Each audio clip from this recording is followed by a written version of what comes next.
বন্ধুসকল নমস্কাৰ আজি আপোনালোকলৈ এনপিএছৰ এটা গুৰুত্বপূৰ্ণ আপডেট যেটো প্ৰকাশ হৈছে হেতু জনাবলৈ যত্ন কৰিম যদি আপুনি এনপিএছৰ অধীনত আছে তেনেহলে এই ভিডিওটো শেষলৈকে চাব কাৰণ অহা 1 জুলাইৰ পৰা এনপিএছত এটা গুৰুত্বপূৰ্ণ সলনি হ'বলৈ গৈ আছে তে বন্ধুসকল এই ইনফৰমেশনটো এখন বাতৰি কাকতে প্ৰকাশ কৰিছিলে আৰু আপোনালোকক দেখুৱাইছো চাওক দা ইকোনমিক টাইমছ বুলি যিখন বাতৰি কাকত আছে সেই বাতৰি কাকতখনেই এই গুৰুত্বপূৰ্ণ ইনফৰমেশনটো প্ৰকাশ কৰিছে আৰু ইতিমধ্যে আপোনালোকক মই দেখুৱাইছোৱে বাতৰিটো তেওঁলোকে এনেকৈ হেডলাইনেৰে আৰম্ভ কৰিছে চাওক new NPS contributions rule PFRDA reduces timeline of contributions made from July 1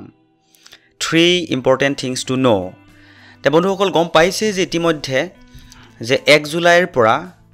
এটা হলনি হ'ব কন্ট্ৰিবিউশনৰ ওপৰতে এনপিএছৰ কন্ট্ৰিবিউশনৰ ওপৰত আৰু বাতৰিটোৰ সবিশেষ আমি জানিবলৈ যত্ন কৰিম তে বাতৰিটোৰ সবিশেষ মই আপোনালোকক ইতিমধ্যে হাইলাইট কৰি এনেকে ৰাখিছো চাওক National Pension System NPS subscriber have multiple modes for contributions deposit including through points of presence eNPS DRemit UPI QR code and their employers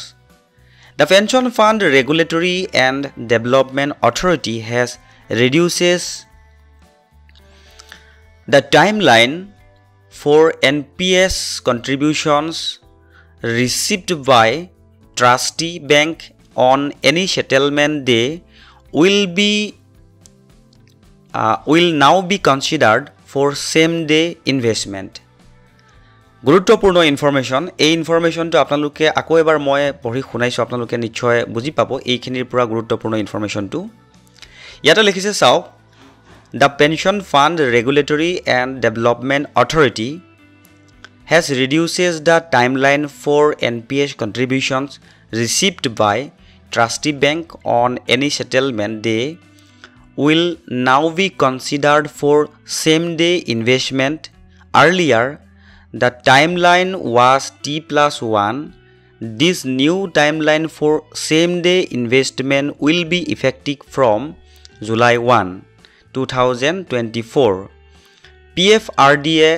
stated via a circular issued on June 28, 2024.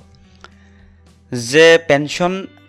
Regulatory Fund Pension Fund Regulatory and Development Authority 28 তাৰিখে এখন সাৰ্কুলাৰ যোগে এই নোটিসটো অবগত কৰিছে যে মই এই বস্তুটো যেহেতু মই এনপিএছৰ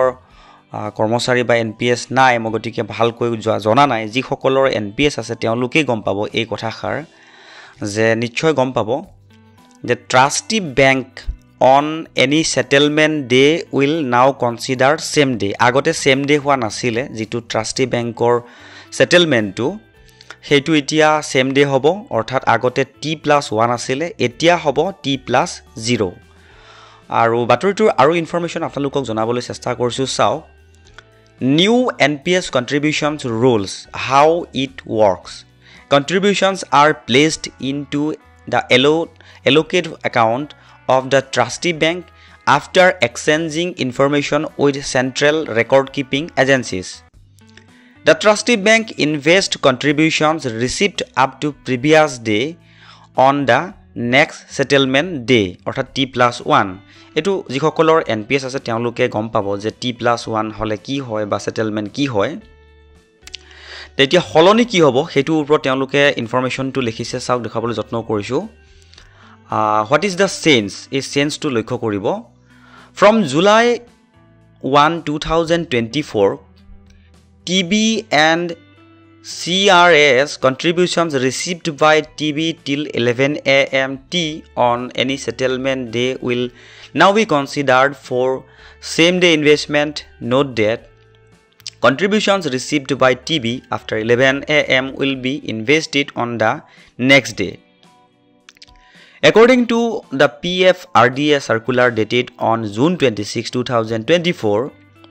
with advancements in technology and robust system level interface between TB and CRS contributions received by TB till 11 a.m. on any settlement day will be considered for the same day investment. This is new timeline for same day investment will be effective from 1st July 2024. Contributions received by TB after 11 a.m. will be invested on the next day T+1. তে বন্ধুসকল ইতিমধ্যে আপোনালোকে গম পাইছে যে NPSৰ যি আগৰ transaction আছিলে সেইটো T+1 আছিলে আৰু অহা 1 জুলাইৰ পৰা সেইটো T+0 হ'ব যদিহে 11টা বজাৰ আগত ইনভেষ্টমেন্টৰ ট্ৰানজেকশ্যনটো কমপ্লিট হৈ যায় আৰু যদি 11টা বজাৰ পাছত হয় তেতিয়া হলে নেক্সট ডে ধৰা হ'ব অৰ্থাৎ T+1 হ'ব বুলি কৈছে যদি 11টা বজাৰ আগত হয় তেতিয়া হলে T+0 হ'ব আৰু পাছত হলে T+1 হ'ব বন্ধুসকল যিসকলে NPSৰ সৈতে জড়িত বা NPSত আছে তেওঁলোকে এই যেটো ইনফৰমেশন সম্পূৰ্ণকৈ বুজি পাব আৰু বন্ধুসকলৰ জ্ঞাতাৰ্থে জনাবলৈ বিচাৰো যদি আপুনি আমাৰ চেনেলটোত পোন প্ৰথমবাৰৰ বাবে আহিছে তেনেহলে চেনেলটো সাবস্ক্ৰাইব কৰি ল'ব কিয়নো NPS বা OPSৰ ওপৰত আগতে আপোনালোকক জনাই ৰাখিছো যে যিমান যি ইনফৰমেশনে প্ৰকাশ নহওক আপোনালোকক এটাকৈ জনাবলৈ চেষ্টা কৰিম